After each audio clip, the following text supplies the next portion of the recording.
Okay friends, very good morning. Yes everyone, Audible आहे मी. जरा एकदा फक्त मेसेज केला तर जास्त बरं होईल. ऑडिबल आहे? Okay, very nice. ठीक आहे, चला देन आजचा आपला आपण सेशन स्टार्ट करूया. Okay, yes, just a second.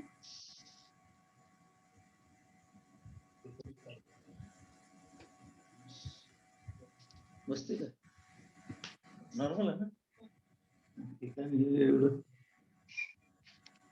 एक दिवस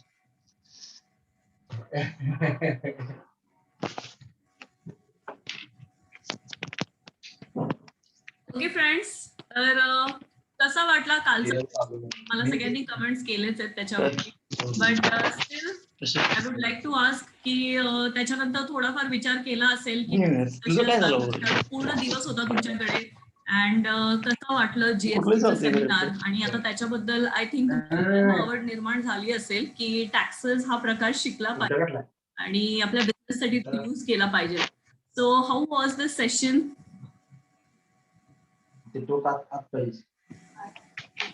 येस, कमेंट केलं तरी चालेल.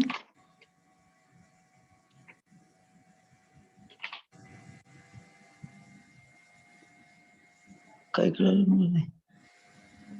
ओके ओके, एनिवेज चला देन आपण आज स्टार्ट करूया आपला session which is known as income tax. Okay, so our today's session is about income tax. तर सगळ्यांचं काय म्हणणं असतं, इन्कम टॅक्स म्हटलं तर मी बिझनेस करतेय तरच मी टॅक्स भरणार. सगळ्यांचं म्हणणं असतं जर मी बिझनेस करतच नाहीये तर मग मी इन्कम टॅक्स मध्ये कव्हर होत नाही. बट असं नाहीये. आज आपण त्या सगळ्या गोष्टी बघणार आहोत ज्या अननोईंगली तुमच्याकडे आहेत आणि तुम्हाला माहितच नाहीये त्याच्यावरती तुम्हाला इन्कम टॅक्स पे करायचा आहे. ओके, सो आज सगळं आपण त्या गोष्टींचा रिव्ह्यू घेणार आहोत की ज्या गोष्टी तुमच्याकडून कदाचित घडतायत आणि तुम्हाला माहित नाहीये की ते इन्कम टॅक्स मध्ये कव्हर होत आहे. Okay, so let's start with our today's session. So हे मी काल पण घेतलं होतं. What is tax? So tax is nothing but a fee charged or levied by a government on a product, income or activity. Okay. Yes, just a second.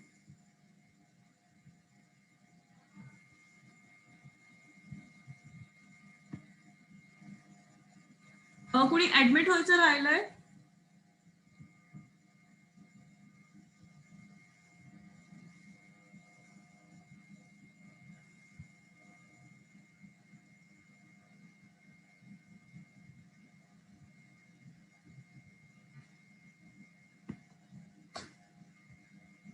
Okay, Sukanya ma'am राहिल्या होत्या. ठीक आहे, त्यांना मी ऍड केलं आता.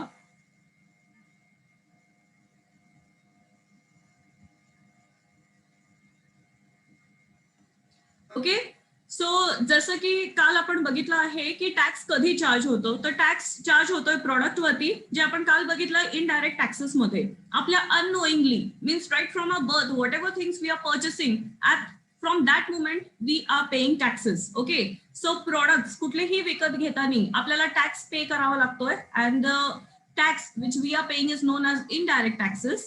Then income, whatever income you are earning, not a business income only. फक्त business income असेल तर टॅक्स भरायचा नाही. त्याच्याशिवाय पण खूप साऱ्या गोष्टी आहेत ज्या तुमच्या इन्कम आहेत आणि त्याच्यावरती तुमचा टॅक्स लागतो. ओके, सो ते आज आपण बघणार आहोत की अशा कुठल्या कुठल्या इन्कम आहेत. Okay, or any activity and that is the meaning of services. Okay, so जी काही ऍक्टिव्हिटी तुम्ही करताय, जसे की आज मी ऍक्टिव्हिटी करते कोचिंगची. So the coaching is my service which I am providing to you आणि त्याच्यावरती लागतोय मला tax. Okay, so tax is nothing but a fee charge by a government on a product, income or activity. All right, then types of taxes हे पण आपण काल बघितलं आहे.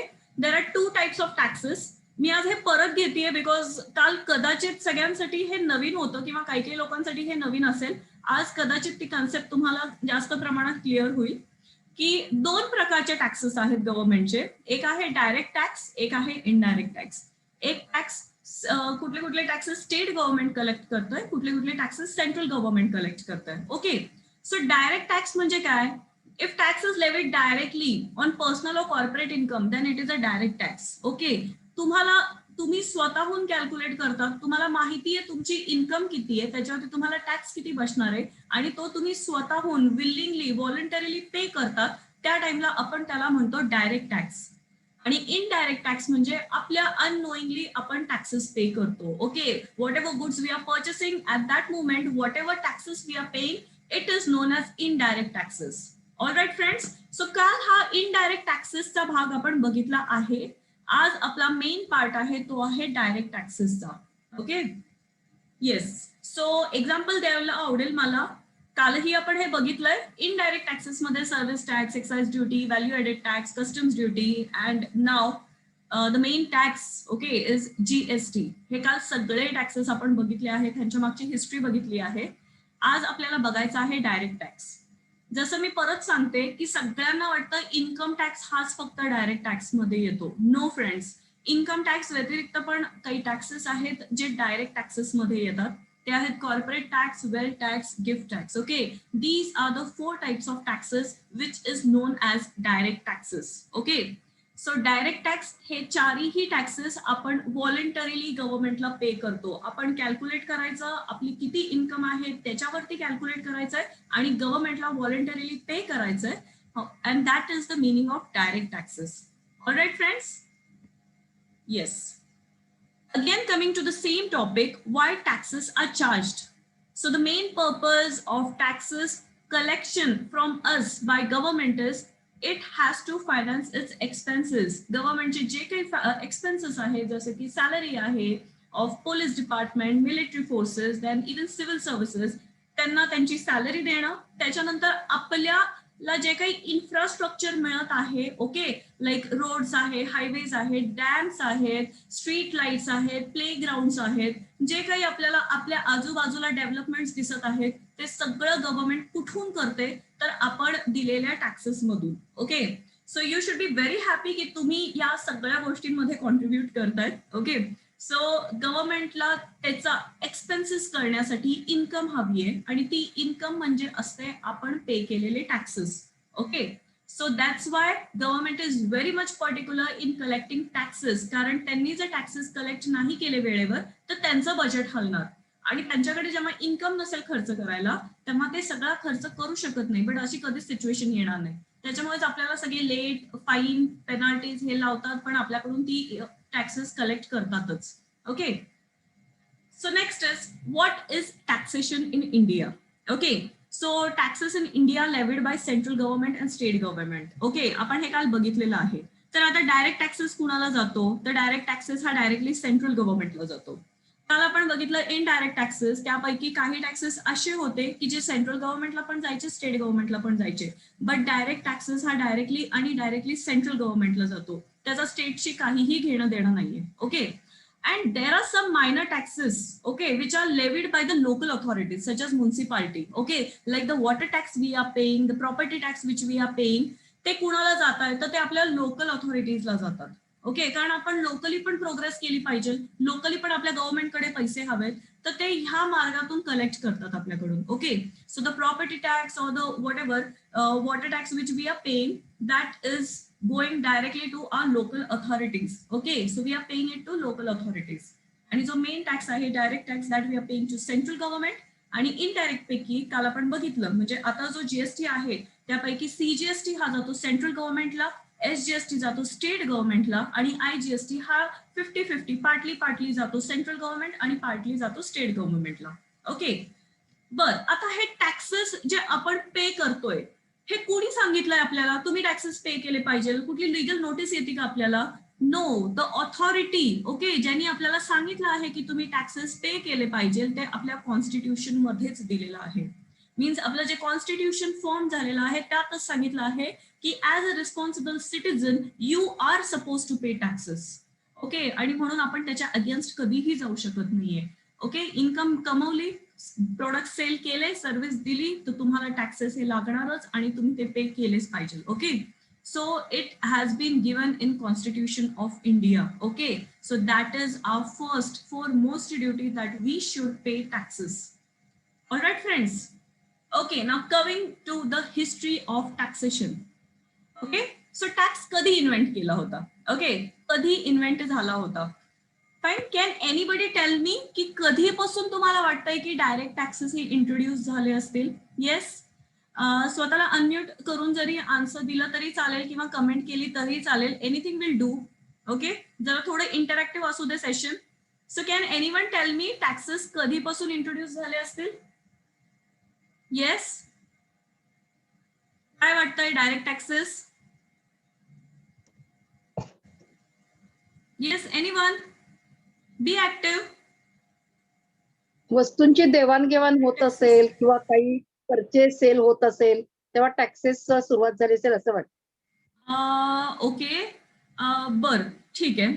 म्हणजे ट्रेडिंग ऍक्टिव्हिटी जेव्हापासून इंट्रोड्यूस झाली असेल तेव्हापासून तुम्हाला म्हणायचंय की टॅक्सेस आले असतील? Yes madam, yes madam. Yes yes, okay, very good, fine. अजून कोण सांगेल मला की टॅक्सेस कधीपासून आले असतील किंवा डायरेक्ट टॅक्सेस कधीपासून इंट्रोड्यूस झाले असेल? ही कुणाला कल्पना सुचली असेल? Yes, anyone? ओके, चलो let it be. Okay, so taxes हे कधीपासून आलेत? इनफॅक्ट डायरेक्ट टॅक्सेस हे कधीपासून आलेत? ओके, सो कसं आहे की जेव्हा आपले वर्ल्ड वॉर्स होत होते, ओके, किंवा जेव्हा वॉर्स होत होते तेव्हा जेव्हा आपल्याकडच्या सगळ्या गोष्टी संपून जायच्या, वॉर सिच्युएशन ही अशी असती की तुम्हाला तेव्हा प्रत्येक गोष्टीची कमी जाणवते. ओके, फूड नसतं खायला, तुमच्याकडे वेपन्स कमी पडतात, त्याच्यानंतर जागा कमी पडते, या खूप सिच्युएशन अराईज होतात. आणि जेव्हा हे वर्ल्ड वॉर वगैरे चालू होतं ऍट दॅट टाइम, ओके, गव्हर्नमेंटला वाटत होतं, ओके, जी काही गव्हर्नमेंट असेल तेव्हा, मुघल एम्पिरियर असेल, ब्रिटिश एम्पिरियर असेल, तेव्हा त्यांना वाटत होतं की मिलिटरीवाले लोक लढतायत, मग बाकीचे लोक काय करतात, मग त्यांच्याकडून आपण टॅक्सेस कलेक्ट केले पाहिजे because we are protecting them. Okay, so त्या टाइमला ओके त्यांना रिअलाइज झालं की असे काहीतरी टॅक्सेस इन्व्हेंट केले पाहिजे. ओके, इन द इयर 1861, त्याच्या आधी पण टॅक्सेस होते, ती पण आपण हिस्ट्री बघणार आहे. But in 1861, it felt that the taxes should be collected from common person, okay, in the name of direct taxes. Okay, whatever activity they are carrying, they should pay taxes for that. Okay. So today we will be looking into direct taxes, and that is income tax. Okay. So yes, who is he? Okay, yes, who is he? Again, चला कोणीतरी सांगा. हे बघितलंय character आपण, एक famous movie झाली होती एक साधारण 3-4 वर्षांपूर्वी. At that time we have seen this person. Yes, who is he? Come on. Yes, very good. Sonal Khilji आहेत, Alauddin Khilji.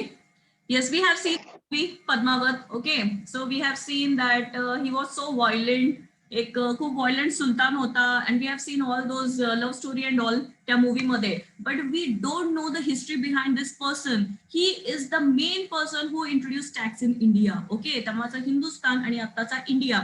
Okay, so he was the main person. Okay, so what he did, जेव्हा त्यांनी ते सगळं काही डिस्प्युट्स मधून त्यांनी राज्य वगैरे मिळवलं असेल किंवा तो सुलतान झाला असेल, ते आपण सगळं बघितलंय. So at that time he was the first person in which year you can see 1296 to 1316. Okay, तेव्हा त्यांनी तो सगळ्यात पहिला माणूस होता ज्यांनी टॅक्सेस इंट्रोड्यूस केले. Okay, and he introduce 3 taxes in India. Okay, 3 taxes.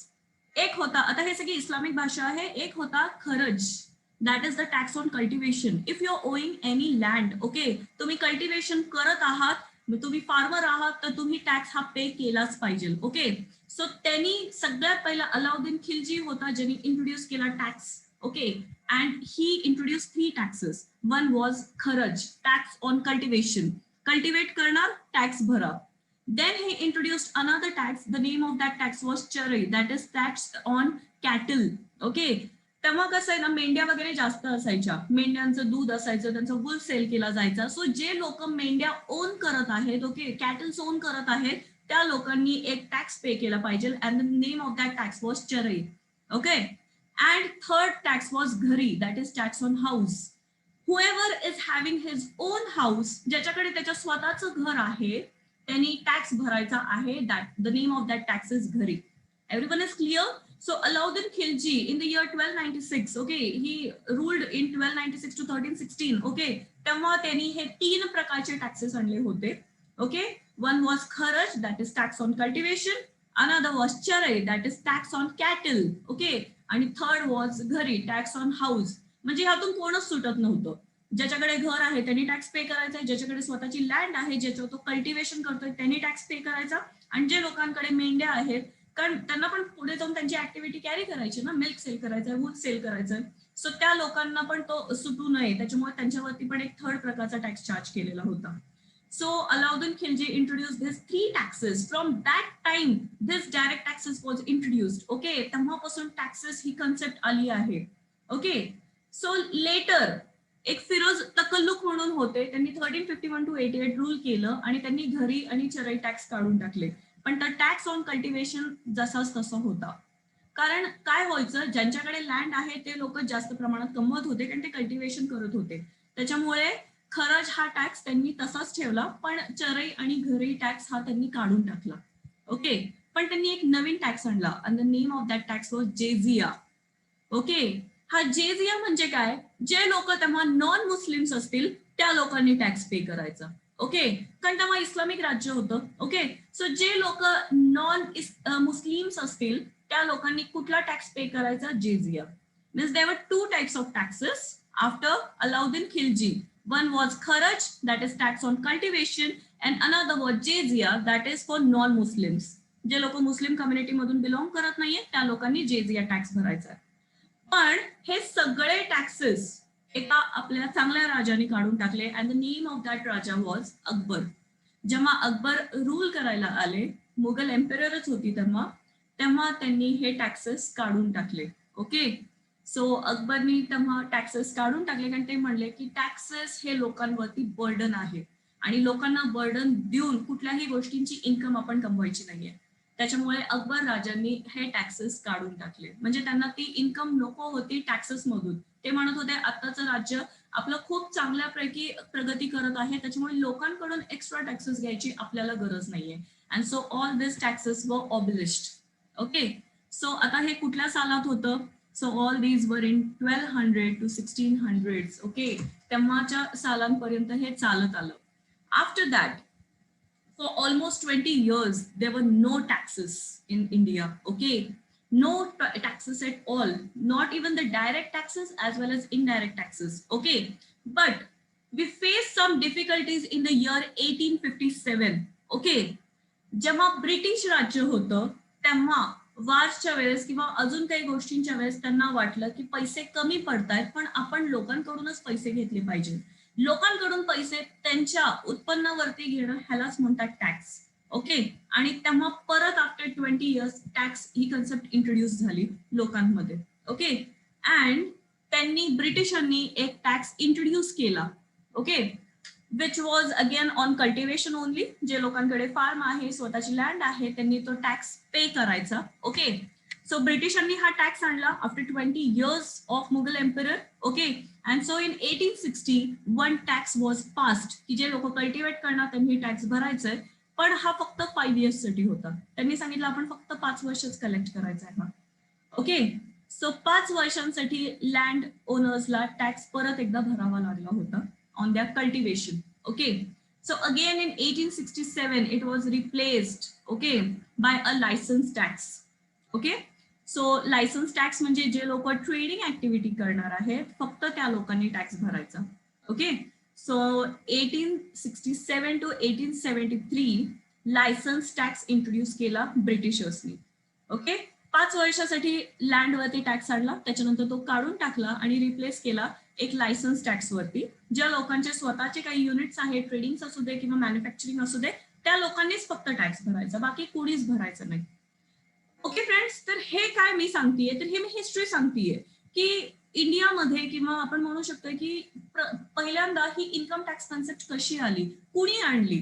प्रत्येक गोष्टीला एक हिस्ट्री असते, प्रत्येक गोष्ट यायच्या आधी एक काही ना काहीतरी कारणं असतात आणि त्याच प्रकारे हे टॅक्सेस तेव्हाच आलेले आहेत. जेव्हा गव्हर्नमेंटला वाटतं की पैसे कमी पडतात, आपल्याला चालवण्यासाठी पैसे हवेत, तेव्हा हे टॅक्स ही सिस्टम इंट्रोड्यूस व्हायची.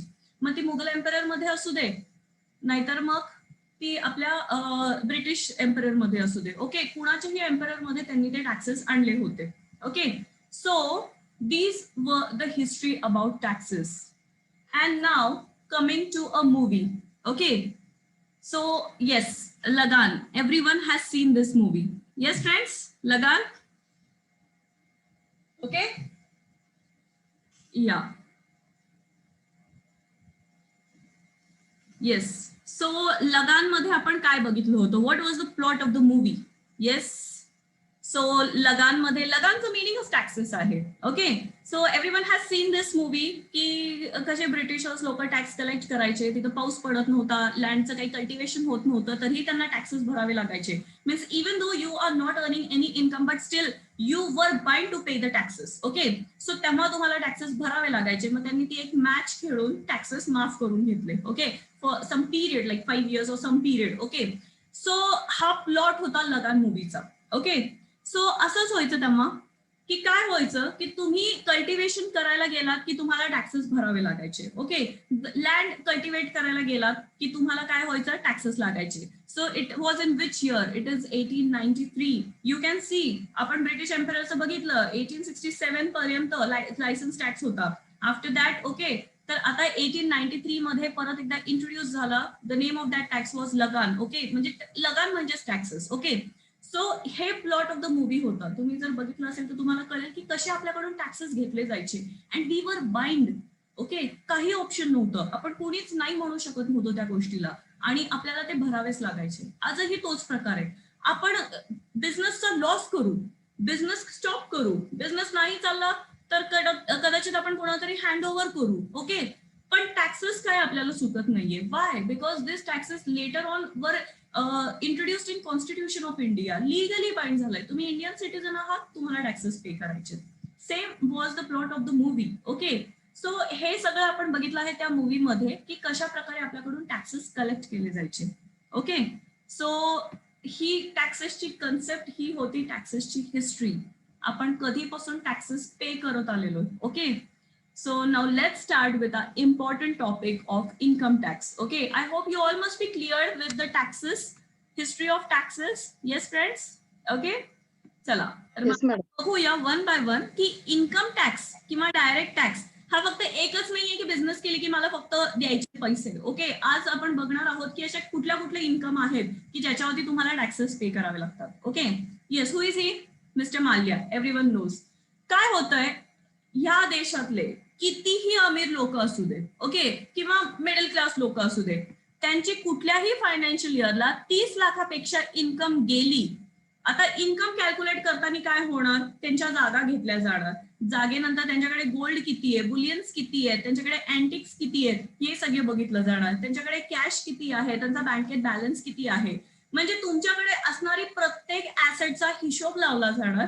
आणि ते जर एक्सीड होत असेल 30 लाखांच्या पुढे तर तुम्हाला तुमचा वेल्थ टॅक्स पे करायचा आहे. तो आहे 1%. कुणीही घाबरू नका, वेल्थ टॅक्स ऑबिलिश झाला आहे 4-5 वर्षांपूर्वी. ओके, 2050 साली वेल्थ टॅक्सला ऑबिलिश केलं गेलं.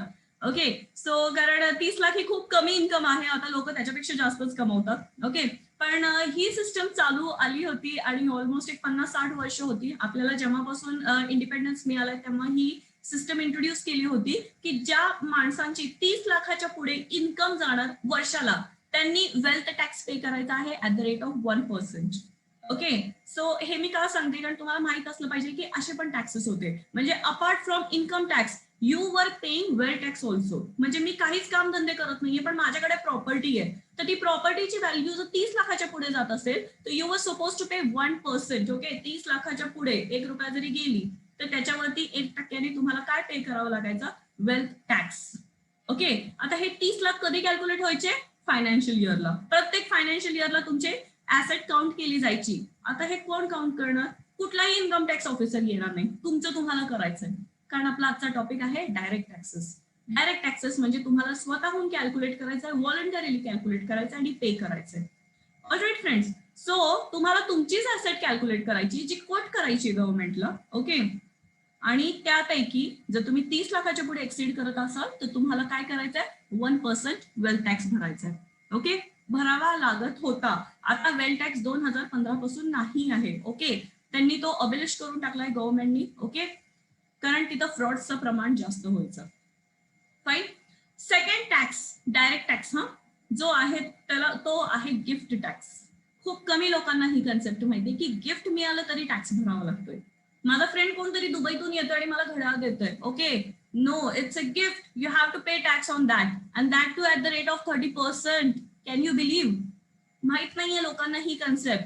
सो गिफ्ट टॅक्स हा इंट्रोड्यूस झाला होता. ओके, आणि कधी तो कॅल्क्युलेट होणार? जर कुठल्याही गिफ्टची व्हॅल्यू 25,000च्या पुढे गेली in the form of cash. Okay, काहीही गिफ्ट मिळू दे, और in the form of cash मिळू दे, तुम्हाला कॅश जरी मिळाली तरी पण काय करायचंय, तुम्हाला काय पे करावं लागत होतं? Gift tax, and that too at the rate of 30%. मग कुणी तुम्हाला काहीही गिफ्ट दिलं, on that you have to pay. If that value of that gift exceeds rupees 25,000, then you have to pay a tax, and that is known as gift tax at the rate of 30%. परत कोणी calculate करायचंय? तुम्ही स्वतः, कारण आपण आज काय करतोय? Direct taxes. You have to calculate yourself, and voluntarily you have to quote your gift, and you have to pay taxes on that. All right, friends. So gift मिळालं, घाबरायचंय आता. ओके, बट कुठल्या गिफ्टसाठी घाबरायचं नाहीये. कुठल्याही ब्लड रिलेशन मध्ये रिलेटिव्हनी दिले, घाबरायचं नाहीये. गिफ्ट कितीही देऊ शकतोय, अगदी कोटींमध्ये रुपये दिले, ब्लड रिलेशन मध्ये येत आहे, गिफ्ट टॅक्स बसणार नाही at the time of marriage. कारण मॅरेज मध्ये येणारी कॅश ही कदाचित 25,000च्या पुढे पण एक्सीड होती. आजकाल तर कॅश इतकी मिळते की 2-2, 3-3 लाख रुपये होतात आपल्याला कॅश मध्ये गिफ्ट मिळाल्याचे. सो तुम्हाला मॅरेज मध्ये जर काहीही कॅश मिळत असेल, तुम्हाला त्याच्यावरती गिफ्ट टॅक्स पे करायचा नाहीये. As inheritance. ओके, इनहेरिटन्स म्हणजे काय? तर तुम्हाला आलंय, म्हणजे व्हॉट वी विल से, मला वडिलोपार्जित काही प्रॉपर्टी मिळाली, इनहेरिट होऊन आलेली आहे, तर त्या टाइमला पण मला गिफ्ट टॅक्स बसणार नाही. ओके, आणि इन कंटेम्प्लेशन ऑफ डेथ.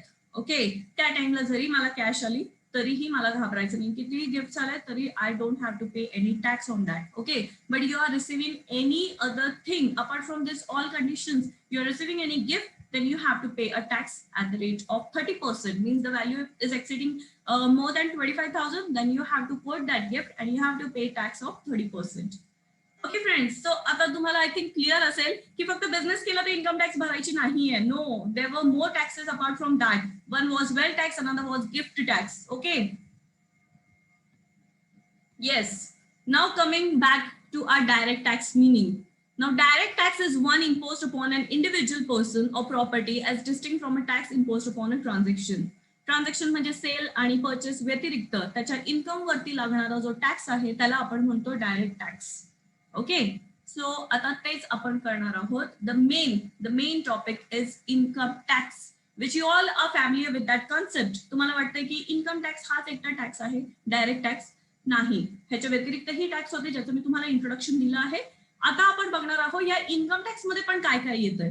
कारण खूप जणांचं म्हणणं आहे की बिझनेस केला तर तीच झाली माझी इन्कम आणि त्याच्यावरती मी टॅक्स भरायचा आहे. No, apart from that there are many things in your income which you have to consider for paying the taxes. Okay, so income tax is one of the direct taxes. Income tax हा एकटाच direct tax नाहीये. Okay, it is one of the direct taxes and it is levied on the income of individuals. Okay, so there are various concept. One is SSE, previous year, assessment year, person, gross total income and total income. हे सगळे income tax मध्ये words येतात जे कदाचित तुम्ही कुठल्या CN कडे किंवा कन्सल्टंट मध्ये गेलात त्यांच्याकडे तर ते तुमच्याशी ह्या लँग्वेज मध्ये बोलतील जे तुम्हाला कळणार नाही. What is the meaning of previous year, what is the meaning of assessment year. Okay, you will get confused over there. का तर हे लोकांना माहित नसतं. ओके, मी सपोज 17-18ची बॅलन्स शीट मागितली तर मला मिळतीये AY 18-19. ह्याचा अर्थ काय? मी 18-19ची तर मागितली नव्हती. Okay, you know there are many big businessman. माझे भरपूर सारे क्लायंट आहेत ज्यांना अजूनही कळत नाहीये की प्रिव्हियस इयर आणि असेसमेंट इयर मधला फरक. ओके, सो त्याच्यासाठीच तुम्हाला जर बिझनेस करायचा आहे तर तुम्हाला या कन्सेप्ट पण माहिती असल्या पाहिजे. ओके, सो मी फक्त इंट्रोडक्शन देते तुम्हाला. प्रिव्हियस इयर म्हणजे काय? तर in which income is earn. ज्या वर्षी तुम्ही इन्कम अर्न केली आहे त्याला आपण म्हणतो previous year. Everyone is clear? Okay, पण का प्रिव्हियस इयर? का मागचं वर्ष? का? आता कसं आहे, आता कुठला महिना चालू आहे? एप्रिल 2021. Yes, April 2021. सो मी माझं जे बॅलन्स शीट मला बनवायची ती मी कुठल्या इयरची बनवणार? 2021 गेलंय ते वर्ष, प्रिव्हियस इयर झालंय ते. ऑलराईट, मी तुम्हाला ह्याचं पण इंट्रोडक्शन देणार आहे की प्रिव्हियस इयर कधी स्टार्ट होतंय, असेसमेंट इयर कधी स्टार्ट होतंय. फायनान्शियल टर्म्स मध्ये 1 एप्रिलला आपलं फायनान्शियल इयर स्टार्ट होत आहे आणि 31 मार्चला आपलं फायनान्शियल इयर संपतं. ओके, जॅन टू डिसेंबर हा पिरियड पकडायचा नाहीये. In terms of financials you have to consider 1 April as your beginning year and 31 March as your ending date. Okay, so previous year म्हणजे काय, ज्या वर्षात मी इन्कम कमवली होती. Assessment year म्हणजे काय, ज्या वर्षात मी टॅक्स भरणार आहे. ओके, परत तेच एक्झाम्पल देते. हा महिना चालू आहे एप्रिल 21. मला बॅलन्स शीट फाईल करायची आहे कुठली, 2021 ची. पण आता कुठला पिरियड चालू आहे, एप्रिल 21, म्हणजे एप्रिल 21 ते मार्च 22. असेसमेंट इयर, तुम्ही ज्या वर्षातली इन्कम कमवली आहे ती तुम्ही दुसऱ्या वर्षात भरतायत. ओके, परत नवीन फायनान्शियल इयर सुरू झालं 1 एप्रिल पासून. सो मी 2021 ची जी बॅलन्स शीट आहे, म्हणजे 1 एप्रिल 2020 टू 31 मार्च 2021, त्याचा मी टॅक्स कधी भरणार आहे, तर ते ह्या वर्षी भरणार आहे. म्हणजेच कुठल्या, एप्रिल 21 ते मार्च 22च्या पिरियड मध्ये भरणार आहे. म्हणून ह्याला आपण म्हणतो असेसमेंट इयर. आणि ज्या वर्षाची इन्कम आपण पे करणार आहोत, म्हणजे ज्या इन्कम वरती आपण टॅक्स पे करणार आहोत, त्याला आपण म्हणतो प्रिव्हियस इयर.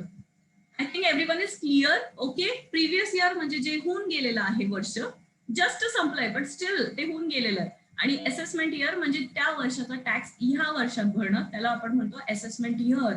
या वर्षात मी टॅक्स कॅल्क्युलेट करणार आहे आणि भरणार आहे. Okay, SSC means no one, it is us. Okay, we as a person म्हणजे आपण एसएससी झालो. इन्कम टॅक्स साठी प्रत्येक माणूस हा एसएससी आहे. ओके, त्याच्यानंतर आहे पर्सन. पर्सन म्हणजे कोण, एक इंडिव्हिज्युअल पर्सन नाही. पर्सन मध्ये इंडिव्हिज्युअल येतं, हिंदू अनडिवायडेड फॅमिली येते, कंपनी येते, फर्म येते, कुठलीही कंपनी असू दे त्याला ते लोक पर्सन म्हणतात. ओके, इन्कम टॅक्स ऑफिसर्स म्हणतात पर्सन. ओके, आणि आपण जे लोक इन्कम टॅक्स पे करतो किंवा जे लोक पेनल्टीज भरतात, ड्युटीज भरतात, वॉटेवर, जे लोक त्यांच्या कन्सेप्ट मध्ये येतात ते आपण लोक असतो SSC. All right, so this is the meaning of previous year, assessment year. SSC means us and person means all those are defined like individuals, HUF, company firm, okay, partnership firm, हे सगळे येतात persons मध्ये. I hope this is clear with you all. परत एकदा सांगते, financial year म्हणजे काय, is the year in which you have earn the income. Okay, आता माझ्यासाठी फायनान्शियल इयर कुठला झाला, 2021. ओके, 2021 म्हणजे 1 एप्रिल 2020 टू 31 मार्च 2021. या वर्षासाठी मी टॅक्स कॅल्क्युलेट आता करणार आहे, म्हणजे एप्रिल 21 पासून मी कॅल्क्युलेट करणार आहे. सो फायनान्शियल इयर म्हणजे ज्या वर्षात तुम्ही इन्कम कमवली होती. ओके,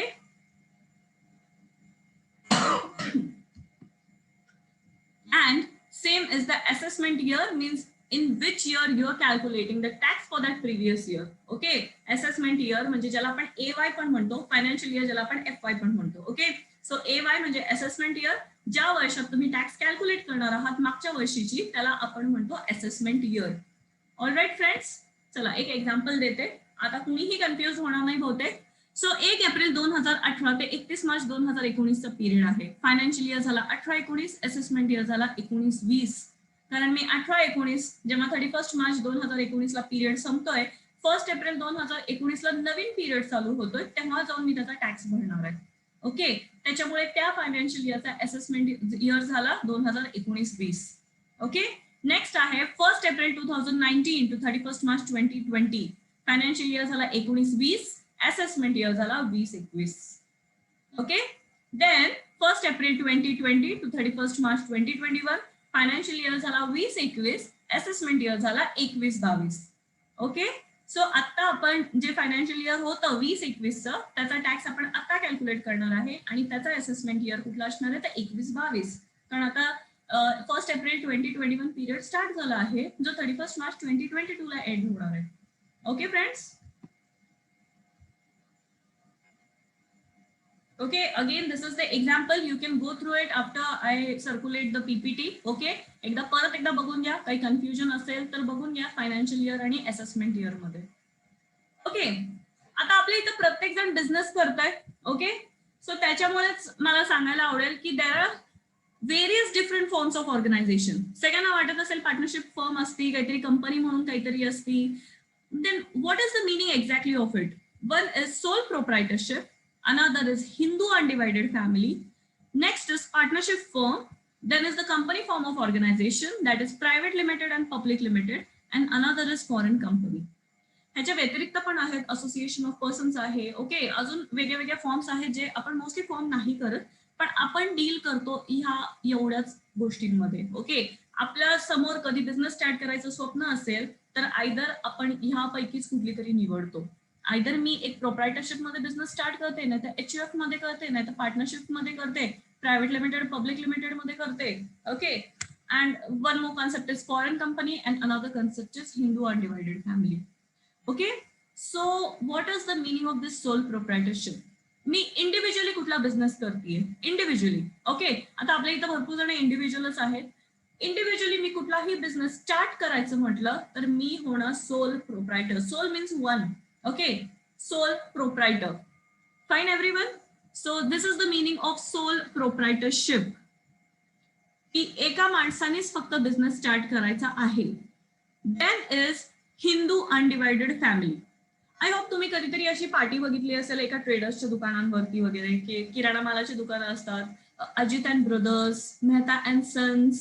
ओके, हे कोण असतात, ही नावं म्हणजे काय, तर हिंदू ऍक्ट मध्ये असं सांगितलं आहे की तुम्ही फॅमिली बिझनेस करू शकताय आणि त्याला प्रत्येक जण त्यात कॉन्ट्रीब्युट करेल, पण तो पार्टनरशिप मध्ये डिवाइड नाही होणार. ओके, म्हणजे तो पार्टनरशिपच्या कन्सेप्ट मध्ये कव्हर नाही होणार.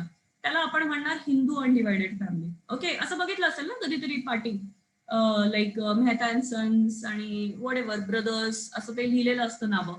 ओके, सो ते असतात Hindu undivided family. Okay, Hindu act नुसार तुम्ही फॅमिली एकत्र फॅमिली सगळेजण